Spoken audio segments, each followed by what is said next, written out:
Every day, your business is losing hours of productivity. Not to broken systems or bad strategies, but to something far more insidious. Drama. Yes, workplace drama. The kind that sneaks in disguised as things like misunderstandings, micromanaging, gossip, and oh yes, those infamous passive-aggressive emails. And that's what we're talking about today on Experienced Leadership.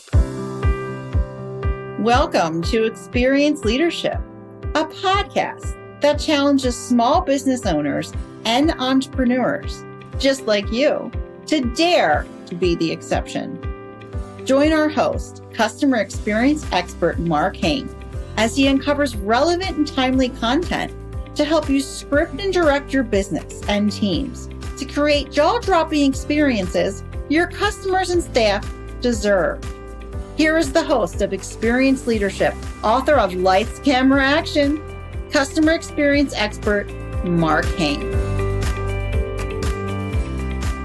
Welcome to this episode. I am your host, customer and employee experience strategist, Marc Haine, and I am so glad that you are with us today. My guest for this episode is communication expert, Robyn Hatcher, and today we are putting a spotlight on how workplace drama silently drains your team's time, energy, and productivity, and what you, as a leader, can do to stop it. I do have one simple request, though. If somebody in your circle could benefit from the insights that we're sharing with you today, please do them a favor and pass along a link to this episode. You know me, I've always said knowledge is power, but it's only powerful if we share it.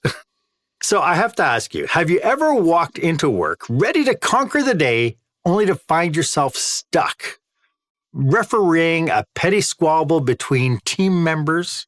Or maybe you've noticed your once productive team has hit a standstill because of constant misunderstandings, unspoken tensions, or I dare say, gossip. Maybe people are just too hung up on who's the last person who used the Keurig and didn't change out the pod. You're not alone. Research shows that drama costs the average employee 2.5 hours a day. That's a month of wasted time every single year, time that could be spent driving results, hitting goals, and moving towards a better business. But here's the twist. Drama isn't always loud and obvious. It can be quiet, sneaky, and baked right into your team's dynamic. And if you're honest, you might even see some of it in how maybe you communicate. And that brings us to our question of the day. So, how much time, energy, and productivity in your business are you losing every day to drama? And could you be unintentionally fueling it by yourself? I'd love for you to share your experience. Go ahead and share this episode on your favorite social media platform. Hashtag it Experienced Leadership. Put down your comments because I'd love to hear your voice as part of this conversation as well. As I mentioned, my guest today is someone who knows all about drama, not just the kind that plays out in your workplace, but the kind that lights up your TV screen. Robyn Hatcher is a dynamic communications expert, keynote speaker, and consultant whose unique journey has taken her from acting roles on things like Law and Order, The Blacklist, to writing for iconic soap operas like All My Children and One Life to Live. But here's a twist. While she's used to creating drama for a living, today she's on a mission to remove it from your workplace and your life. With a powerful framework rooted in her actor types communication system and decades of experience training professionals at companies like JP Morgan, Spotify, PayPal, Robyn has helped leaders uncover the hidden triggers behind workplace conflict and equips them with strategies to foster connection, collaboration, and clarity. Robyn, it is so great to have you on the show. Thank you, Marc. It's so great to be here. I'm looking forward to this conversation. So before we get too deep into the topic today, could you tell us a little bit about how you serve your clients, who your clients are, and ultimately what is the outcomes? Great. My sweet spot and who I love working with are emerging leaders in so many different, you name some of the companies I work for and with. And I love working with the emerging leaders who are sort of sitting in that sweet spot in the middle, who will be the leaders of the future. And I've worked for tech companies. I work for financial services companies. I work for insurance companies. I work for just a global industrial products company. So I'm pretty industry agnostic, but I love working with leaders and women to really make sure that they step up and do things right. I love that. And I love the fact that, this idea of actually niching it down into kind of serving women in the workplace as well, because I think in a lot of different areas, I feel that the voice gets robbed. I go back to, all the iconic books that have been written, like the one from the past Facebook CEO. Yeah, she talks about, the importance of being able to be at the table and to actually hear your voice. We also hear lots of things and, the political, even in the political realm, right? Having Kamala Harris run for president of the United States. And if she's too hard, she's labeled in a bad way. If she acts like, quote unquote, a man, then it comes off differently. And it's like, oh, I don't know why she's such a, and people judge her based on that. And we see this in the workplace all the time. We're seeing that if a woman is vocal or pushy on kind of raising her flag to bring opinions forward, that she gets labeled. But then at the same token, if she doesn't, then she's a pushover and invisible in the workplace. And we can see that in different personality types as well. So why is this such an issue in today's day and age? Yeah, I know. I'm always so surprised. Like there's such a fine line between being assertive and being aggressive. And women have to work it from so many different angles. And it's exhausting because, and I'll tell you what, it's funny that you use the word invisible because one of my keynotes is called Invisible to Invaluable. And so I really feel like there are so many instances where people feel invisible in the workplace. And it's interesting because sometimes it's our own mindset that makes us invisible. And sometimes it is the external circumstances that don't see you or don't recognize your value. And the interesting thing is like I've delved into brain science, I know, because I really wanted to get to the bottom of why things are so wacky, why perceptions are so stuck, how we're perceived is like stuck. And one of the things that, most brain scientists and people who delve in brain science talk about all the time is that our brain is designed to survive. And so its main focus is on survival. And when you're focused on survival, you start to weed out, you start to see things that either are going to help my survival or going to hinder my survival. They're going to either help me or they're going to hurt me. And so I feel like a lot of times what happens in the workplace is people see women who may be softer. They're used to their mothers being nurturing. They're used to women's voices being higher pitched. They're used to the femininity of females. And so the instinct is, oh, they can't help me. So let me just ignore them and not even actually look at them. And let me look at something that is going to help me survive. You can help me to survive outside of the workplace because you can bring me offspring. But inside of the workplace, you're not actually helping me to survive. So there's a part of my brain that is going to turn off and say, I can ignore you. And then you add to it the variable of now competition in the workplace where, you have people within teams and everybody wants to stand up and be the rock star and be the one maybe up for the next promotion or goodness knows what else. And I can understand that, at the same token, as much as we talk about collaboration and contribution and so on, that inherently workplaces are competitive. So do you think that when we think about this idea of workplace drama, do you think that that's like a contributing factor to what's going on? Oh, yeah. It's interesting because, again, if the survival, it's like if you win, then I can't win. I have to jump over you in order to win. But the interesting thing is when I dissected writing for the soap operas, like you said, I wrote for One Life to Live and All My Children. And when I dissected what goes into writing drama, the main thing that you're taught is conflict creates drama, and what is conflict? Conflict is when two people want different things or the same thing and some things in the middle. There's an obstacle in the middle. So what happens often in the workplace is I want one thing, you want another thing, you then become my obstacle, or the image becomes my obstacle, or the rules become my obstacle. So the other thing that I learned about the differences or the comparisons between workplace drama and soap writing is that, in soap writers, most people don't know that there are two teams of writers that write for the soaps. One writes the outline of the breakdowns that they're called. The outline is what is supposed to happen within the week. And then there's a whole nother team that writes the individual scripts. Now, when I think about drama, how it becomes formed is that breakdown writer is like the CEO. It's like the leadership team. It's like the owner of the company. You create an outline for what you think the episode or your office or your department or your company is supposed to be. You write this outline. This is what happens here. This is what happens. But then you deal with all these individuals who show up to your office. They're writing their own scripts. It's like their scripts. And then it's like, oh, but the outline says this. I don't like that.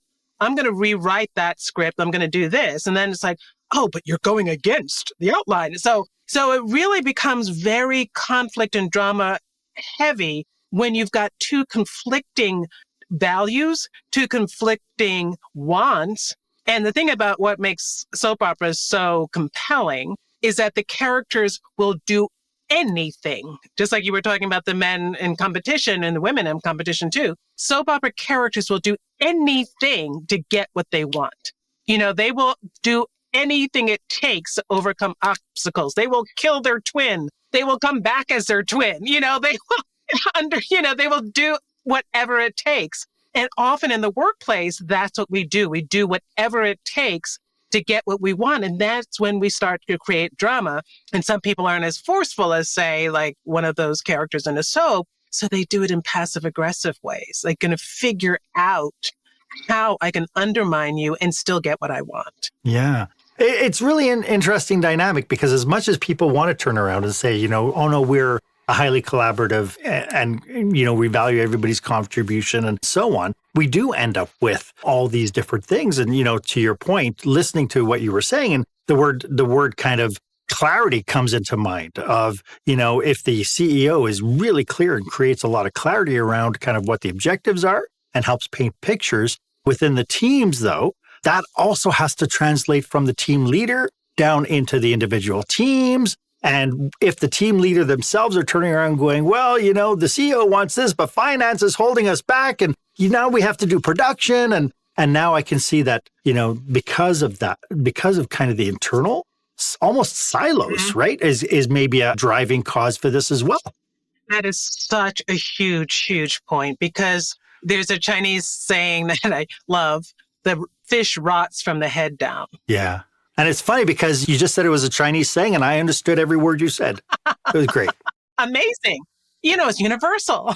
So the interesting thing is that the CEO, the clarity is so important in getting that message down and really in living and standing by that message is so important. I just worked with a team company the other day because we'd done a whole workshop training with them and they were the most burnt out company I've ever seen. Every single one of them were stressed, overworked. And what it came down to, and finally it's like we're at this workshop and my assistant and I was like, why are they all so focused on this? There was not enough clarity. There was no clarity. Nobody knew what their job description was. Nobody knew what their responsibilities were because they didn't know their job. So somebody would do something and then give it to somebody else. It's like, oh, I guess I have to do it because I don't know that I don't have to do it. So it's like that clarity is so important. The other thing about that clarity is yes, you've written the rules, then you have to live by them. So many times, like I said, that I work with a lot of middle managers and emerging leaders. So I'll give this great training, but then they don't see it replicated in their senior leaders. They don't see it replicated in their CEO. They don't see it supported by the upper level leaders. And therefore, so then they get to the point, so why am I going to do this? Why should I do this if they're not doing it? I don't see how it works. And again, so then that creates that conflict where they can't go up to the CEO and say, you're not communicating the way I want you to communicate. But what they will do is they'll go to their team member and say, no, I don't feel like doing that. Yeah. Or you did this all wrong. So it just seeps down and it's nothing changes. And then from the leadership perspective, they end up kind of seeing the symptom of that is nobody's taking initiative. Nobody's fulfilling and going through and delivering on time. They're coming with stupid questions. I don't know. This is so easy. This is common sense. Right. Yeah. But those are all symptoms of something that's much, much bigger. It's symptoms of something much, much bigger. And it's also a symptom of the fact that we are so completely different people. And one of the things that I believe is at the root cause of so many of our challenges is that we don't understand the differences, the communication differences, the value differences, all of those differences. And so that's another thing that reversed back to my soap writing days. Before I could write for any soap, I had to study what is called a show Bible. And a show Bible is the history of everything that's happened to that character, to the show, on the show, whether who they were married, who they married to, when they got divorced, how many kids they have, how many kids died, all of that is in a show Bible, which then is going to affect how they act and interact. Now, we all come with our own show Bibles, and no one sits down to study them, And so what happens is you go into the office and you give the directions. If you're CEO, if you're leader, it's like, I'm going to give this direction to Mark, to Robyn, and to Susan. Same direction. Now I want you to execute. Well, Mark's going to do it his way. Susan's going to do it her way. And Robyn's going to do it her way. And that's based on how we were raised, what we thought, what our experiences were. Like maybe we did the job before in another business, and now we know that's the way it's done. Or maybe we're really afraid of numbers and we didn't understand what you were asking me, and I wasn't comfortable to ask you to clarify. So then, just like you said, they go back and they say, oh my God, Susan is such a slacker. And Robyn has absolutely no idea what she's doing. Mark, he's okay. But that's because your communication style might have matched Mark's communication style.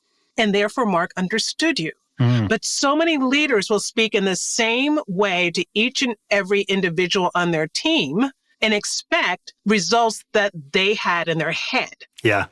But they don't realize that what's in the other person's head might be completely different. And I love that theory. And I think I'd like to delve a little bit deeper into those. But, something really interesting, when I read your notes as I was preparing for this episode, you had a theory about this drama triangle. And I'd love to uncover what that is and how does it impact and manifest itself in our workplace dynamics? Right. In all due respect, it's not my theory. It's a theory that's out there. Okay. And it's the first time I'd heard it. So when I read it in your notes, it's like, wow, that's brilliant. Now I'm blanking on his name. Okay. So the drama triangle is very cool. So somebody look it up, you'll find their name.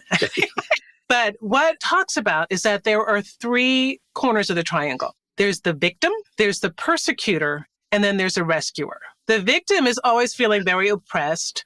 They feel like everybody is out to get them. They don't trust anything. That belief is everything is unfair. The workplace is unfair. Those are the ones that believe in the conspiracy theories, all of that.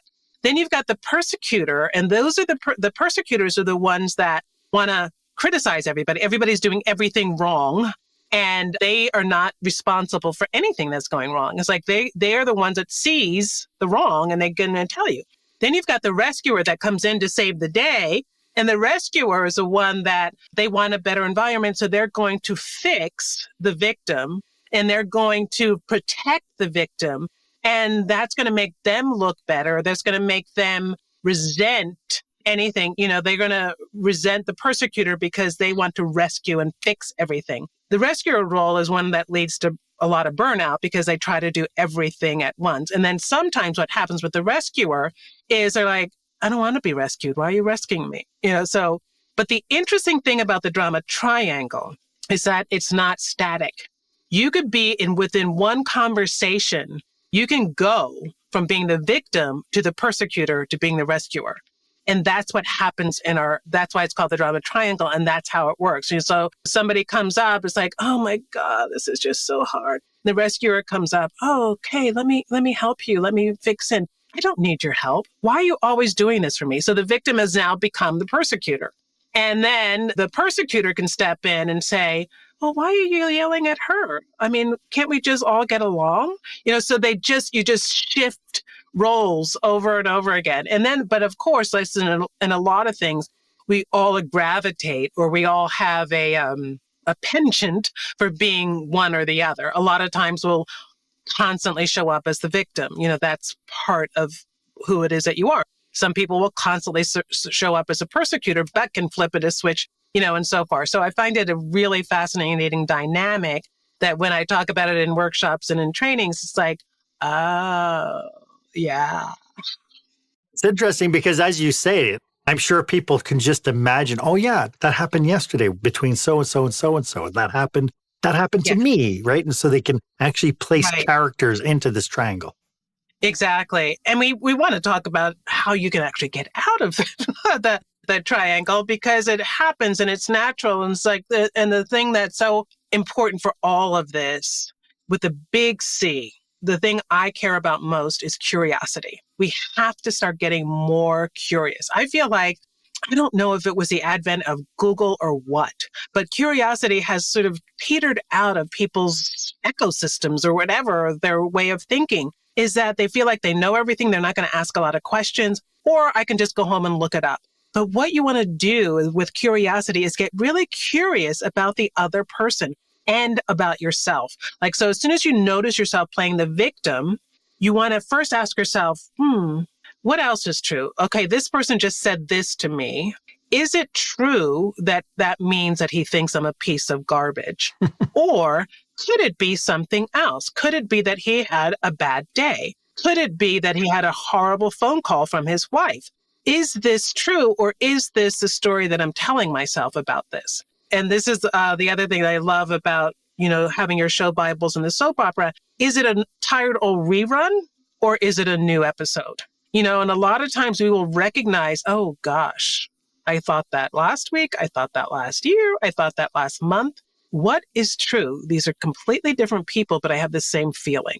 And so when you're feeling yourself playing the victim, those are some of the questions you want to ask yourself, and some of the ways that you can actually shift or reframe and get yourself out of that victimhood. Part of the challenge, though, is that we have to understand that it's happening. A lot of times I don't think that a lot of leaders have any kind of awareness that this is happening, aside from the fact that, I can't believe they're fighting or arguing. But how can leaders tell if they themselves are unknowingly contributing to or participating in this workplace drama?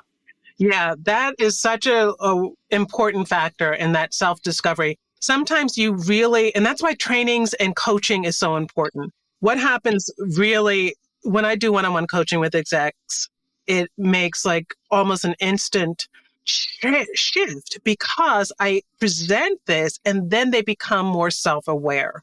I present this, I present what I see them happening, what I see happening for them. And then it becomes, oh, that's what I'm doing. So sometimes it's just taking that deep breath. First of all, it's like most people were so reactive, and thinking about proactivity, like how can you proactively get ahead of something? So you hear something, you don't have to respond right away. All you have to do sometimes is take a deep breath and think and say, And there's I also do DISC evaluations and that assessment, the DISC assessment. And there's a analogy that a company that I use goes like, look, what color is the liquid in your vase? If it's red, if you're filling up with this red liquid, then it's time to like take a breath and take a break. It's like, oh, okay. You want to get as clear in your vessel as possible before you have a response.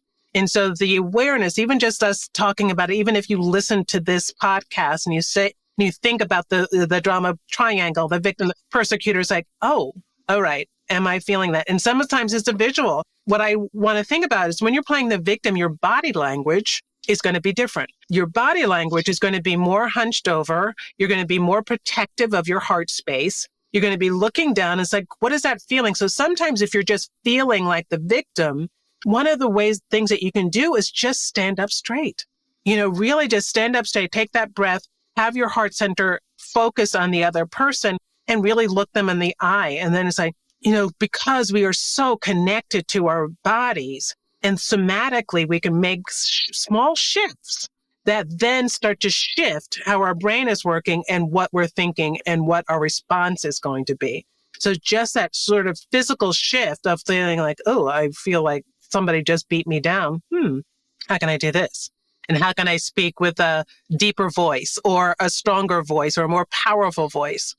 So those are some of the things that really can happen. And similar with the persecutor, it's like, what am I really after? So when we're persecuting someone else, we're like telling them they're wrong. We're doing the things differently. It's like, but what you haven't really ever thought of is, what do you really want from this person? Or what do you want to be different? And then you can communicate that from a completely different way. Instead of saying you're wrong about this, or this is wrong, or this needs to be fixed, how can you reframe it to say, what would really work for me is this.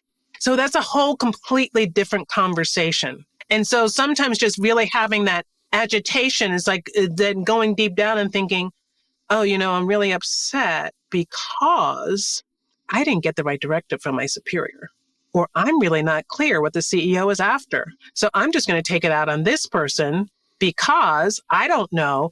I don't want to show that I don't know, and I just need them to do it. And that I see that so often. People, these conflicts, and what it really boils down to is that the leader really wasn't clear on what they wanted or needed. And so all they have for them, all they have at their fingertips is to yell or to demand or to blame on somebody else.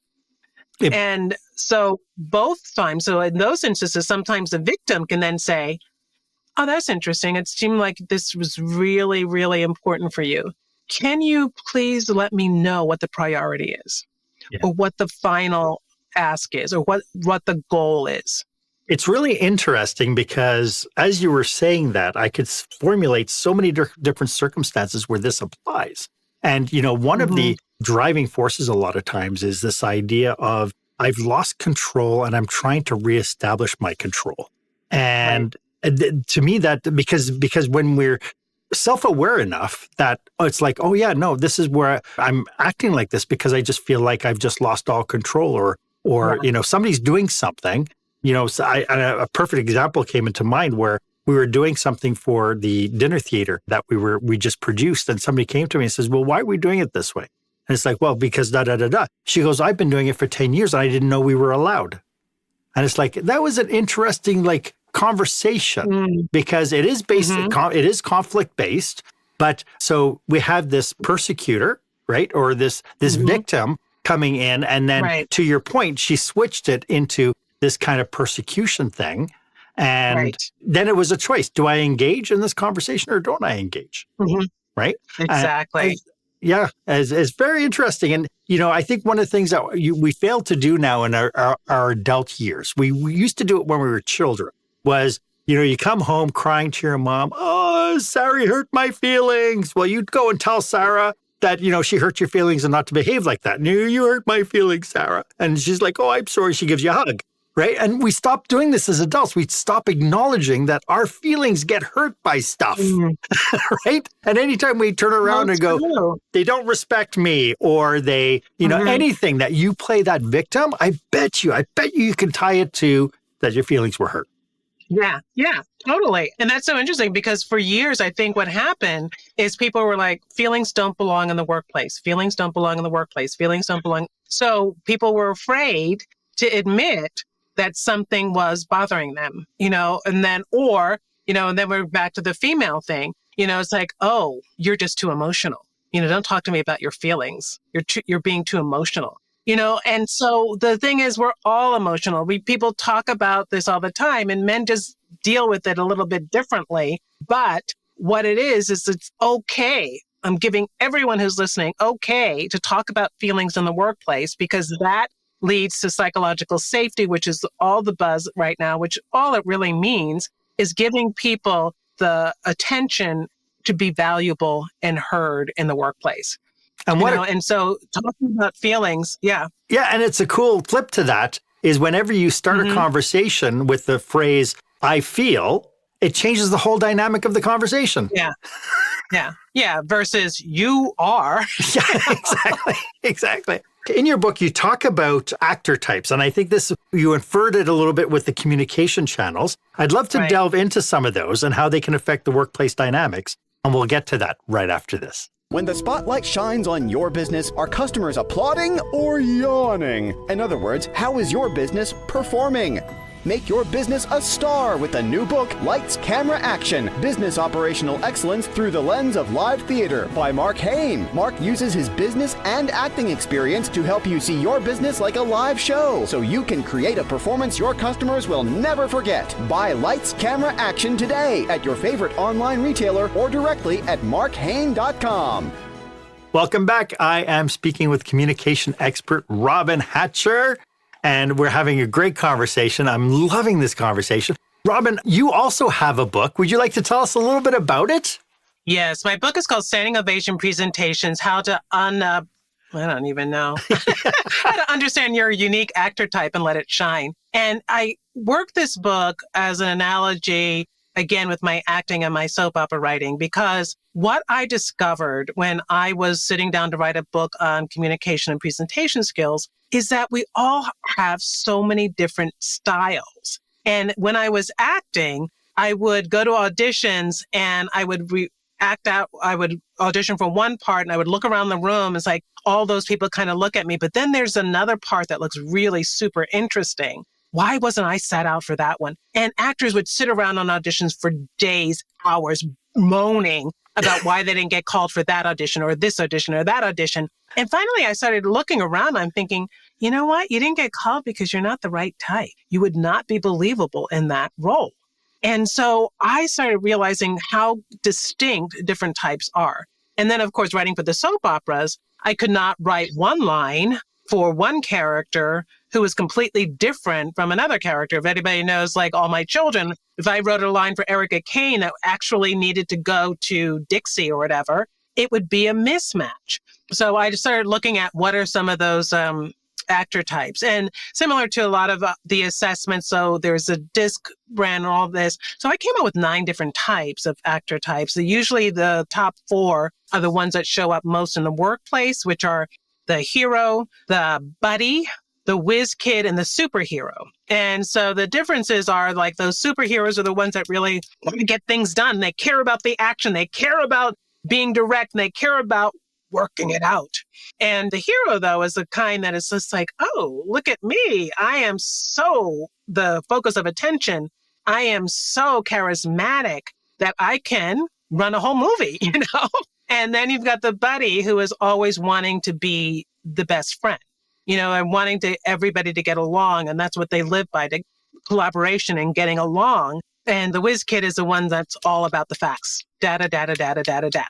You know, give me the proof, give me logic. Think of Dr. Spock, think of the Big Bang Theory. That's our whiz kid. And so when you think about, and then you've got the comic, you've got the superhero, you've got other actor types that also show up in the workplace and in those major actor types as well. And when you think about how they show up and how they take in information, how they share information, what they need, it's always completely different. You know, so if you go up to a whiz kid and just say, oh, hi, you're such a great worker. I really appreciate it. So what'd you have for dinner last night? They're going to look at you like you are insane. You know, why are you doing this? Why are you talking to me like that? I don't care. Just tell me what I'm supposed to do and I will do it, you know? And that's the mistake that we make, you know, as a leader. It's like, or you've got the leader who is a superhero. I need this right away. I need it by this. And you're talking to a buddy who as soon as they hear this, it's like, oh my God, I don't like that tone of voice. They hate me. And as soon as they start feeling that, then that victim comes in. As soon as they start feeling that, they start to slow down because they can't process the fact that their boss doesn't like them. So they are thinking, oh, what can I do to get them to like me? But the work doesn't get done because they don't understand, because they're afraid of their boss, you know, or they don't understand the directive. And the hero has this other things like I have a little bit of a lot of hero in me, but you know, so heroes love the big picture. They love everything looking good and feeling good. And it's all about the stories and the big picture. So you put them with the whiz kid that wants this minute detail or this and this and this. And the hero's like, I have no idea how to get that information. I don't care about that information. I don't want that information. Why are you know, and it goes both ways. That's one of the most often things is like when I work with a lot of engineers or IT professionals and they want to give you everything. And if you've got a hero boss, it's like, I don't care about that. Why are you talking to me about how the widget was made, what the alloy was used to make that widget? I don't care. Just let me know if that widget works. Yeah. And tell me what you need. Just tell me what you need. Yeah. Yeah. For the people who are tuning in and listening to this, where this might be resonating, how can people get in contact with you, Robyn, if they want to pick your brain and work with you on figuring their workplace out? Yes, please. You can DM me on LinkedIn. That's one of my favorite spots. Or you can just go to my website, robynhatcher.com. That's Robyn with a Y, and book a discovery call. There's a form on there. Or my email's on there too. You can email me at robyn@speaketcetera.com. And it's all in the show notes anyway. So, it's really interesting but what you're saying, because it changes the whole idea of leadership communication to being intentional leadership communication. And the challenge, though, is how many of us have been trained in this? How does a leader look at the information you're giving them and saying, okay, now I know I have a problem. How do I fix it? Yeah, well, there are definite strategies and frameworks. So once you know that you have a problem, what I do with the actor types is I will give you a list or have a conversation about what your style is and what the style is everyone else. And then what you can do is look, and you don't even have to have a formal assessment. You can look at your team and sort of immediately guess what their primary actor type is. And let me just clarify, because this comes up all the time. We are all more than one actor type. I'm going to say it again because people always push back on that. We are all more than one actor type. And we have a primary actor type and we have others. Good leaders, Marc, have learned how to be a Meryl Streep. And what I mean by that is Meryl Streep can take any script, any role, any type, and act the heck out of it. And so to be a good leader, you need to see what all these other types are like, and then think about how you can embody those other types to communicate with your team through. And that doesn't mean that you're being fake. It means that you're being a Meryl Streep who can be flexible enough to get your message into the right wording, the right system, the right framework so that it's understood. And I love to give the analogy. It's like if you had a team that only spoke English and you started speaking to them in German, you probably wouldn't get a lot done. You maybe have one German worker and it's like, oh, that worker is so great because he understands your language. And so that's what we do so many times. We go in and we go to this we look at this team and we say, we're going to speak to them in my language. And then they don't do it and you blame them.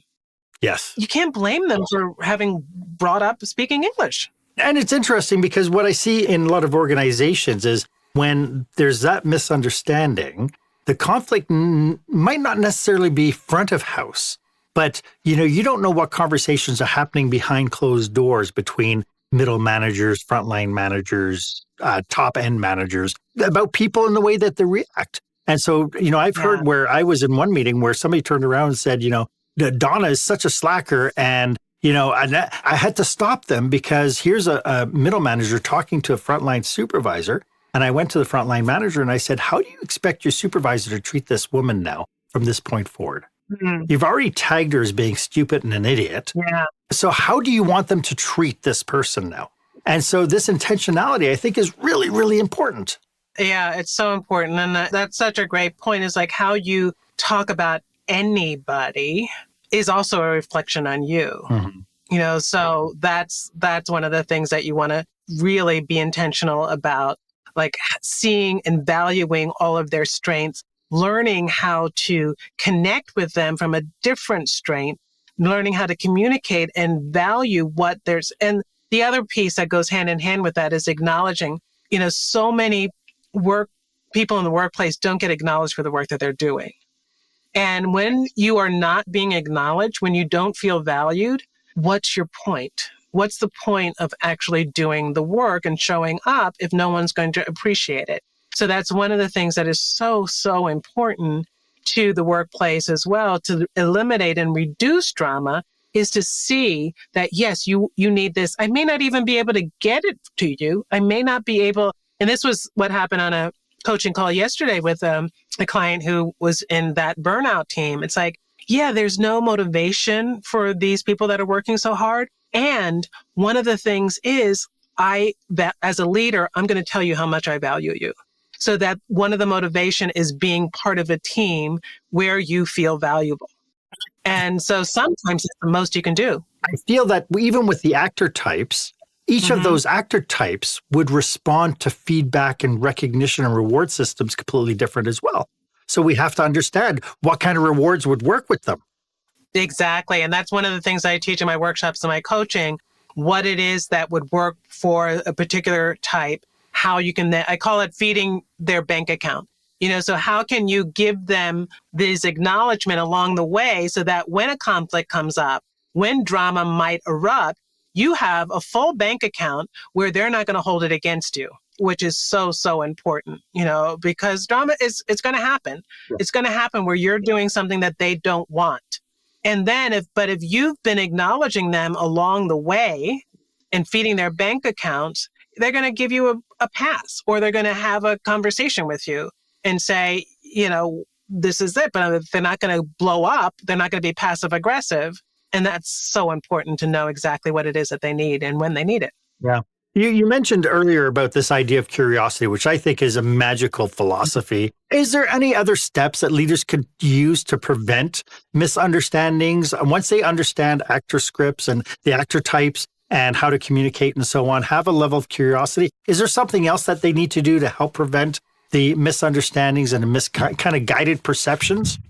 One of the things I feel like leaders don't do enough is to share their why and their purpose. Mm-hmm. A lot of times they tell people what to do, but they don't tell them why they're doing it. And people are very, very motivated by feeling that there is a sense of purpose. And so when you can say, yes, we need this, and by you doing that, it's going to create X, Y, and Z, people are going to be much more likely to do it and not act out or not resent you. So that's really, I think, a really important, having a strong purpose. A lot of times, a lot of the leaders I work with, and I ask them that question, is like, what are your values? What's your purpose? What is your mission? It's like, they're not quite sure. So if you're not sure, then the people you're working with or who are working for you, they're not sure. So they're just I'm just doing the best that I can. Yeah, they're just doing stuff. And so seeing people for who they are, getting curious about their backstories or their show Bibles, or whatever you want to call them, and learning how to communicate in the way that they can receive it, and seeing their value and acknowledging their value. And then I think the most important part is getting curious about yourself, because the thing is, you can go and sort of psychoanalyze all these people's that's that type and that's that type and that's their problem and reframe that. But have you turned the lens in and looked at yourself? What is it that you need? And so, and when I think about the rescuer, that role, the rescuer, sometimes people are rescuers because of ego. Yeah. You have to ask yourself, it's like, am I trying to save you because it makes me look good? That's a whole different reason for stepping up for somebody. And being curious allows you to turn around and say, I wonder why I reacted that way. Exactly. And start sitting down and having a conversation with oneself. Exactly. And that, I cannot tell you, I'm thinking of two executives that I've been coaching that literally, and I've heard it from their senior leader, did a 180 just because they started seeing what they were doing, where it was coming from, how it was creating the reactions that they were having themselves. And then once they saw that, it's like, then they could navigate the conversations a lot easier because they could say, oh, that's what I'm doing. Oh, that's the button that person is pushing on me right now. Because we're all triggered by things. That's the other thing. We're triggered by things. And it's like, if you think, oh, I'm being triggered because, yeah. As people uncover this for themselves and digest what you're saying, are there any pitfalls and cautionaries that they should be aware of? Things that as they want to make a change, they should maybe be sensitive to?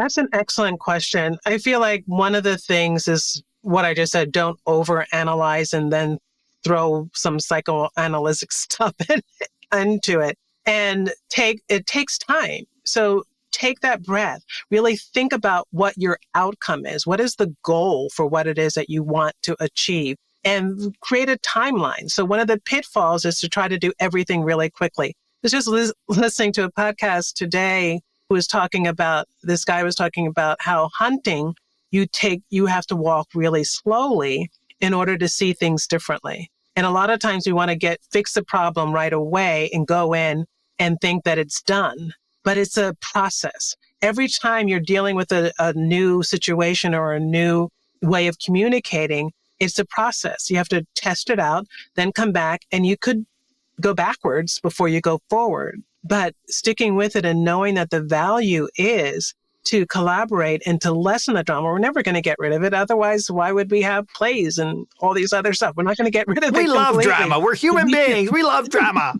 So we can rewrite it. You can rewrite it so that it is not so crippling and not so time-sucking. Yeah. There's one thing about productive drama. So when you have constructive conflict where, you're brainstorming ideas and you're pushing back on assumptions and it's like a collaborative kind of exercise, conflict is great there. And being able to pick different people's point of view and perceptions about stuff is a great productive use of drama. But the stuff happening around the Keurig machine, not so much. Yeah, because that becomes vindictive and biting and, that's the kind of drama that we don't want. Yeah. This has been such a great conversation, Robyn. Do you have any last thoughts about what we've been talking about today? It seems like we've covered the gambit, and I feel like I could probably do another 2 hours with you. I know. I think... Gosh, did we cover everything? Is that possible? Talked about at a 30,000-foot view, yeah. I know. Yeah, there's a lot. I mean, people are so wackadoodle. We're so interesting and we're so complicated and we want it to be simple and it's not. And I really believe that with patience and love, that's the one thing when I say love, I mean, it's a communication framework. You need to listen, you need to understand, you need to validate that other person, and you need to then, and only then, do you express and empower and explode them.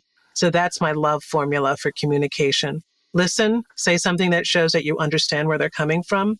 Validate a part of what it is that they're saying. You don't have to agree with it. You can just validate it. And then you express your opinion or you explore their opinion more deeply. This has been brilliant. Brilliant, Robyn. Could you remind everybody one more time how they can get a hold of you? RobynHatcher.com. That's Robyn with a Y, or Robyn@speaketc. Shoot me an email. Find me on LinkedIn. I'll be happy to explore further opportunities. I want to thank you so much for being here with us today. I appreciate your passion and your expertise and your brilliance. This has been absolutely a great conversation. I've loved every minute of it, and I can't believe 52 minutes have just flown by like that. No, thank you so much for having me, Mark. I really appreciate it. It was fun chatting with you. It has been so great. Thanks again for coming. Why don't you let me know if this was of value to you? As always, my offer stats. If you would like 30 minutes of my time to brainstorm your business with you and your team, feel free to book time on my online calendar. The link is down below in the show notes. And as you can tell, Robyn and I are dedicated to business owners just like you. So if you could use our help, if you're planning a leadership retreat or a conference and you need some help, you need people to come in as subject matter experts to help support you, please give us a call. Our link is in the show note. It would be our absolute honor to be of service to you. And while you're at it, why don't you go ahead, leave a comment or review about this episode. I'd love to get your feedback. Was this of value to you? Did you pick up any tidbits that you could use? I'd love to hear from you. And of course, if you haven't done so yet, please make sure that you subscribe to this podcast. Make sure that the minute you subscribe to it, you'll get notifications each and every week when I bring you brilliant experts like I did with Robyn today. And you'll get that notification if you subscribe. Thank you so much for joining me today. My name is Marc Haine. I hope you stay safe, stay healthy, and I hope you dare to be the exception. Thank you for joining us this week on Experience Leadership. Make sure you visit marchaine.com for a full directory of available episodes. While you're at it, if you found today's content valuable, please share it and tell your friends about the show. As Marc says, knowledge is power, but only if you share it. Be sure to tune in each week for the newest episode. Please stay safe, stay healthy, and dare to be the exception.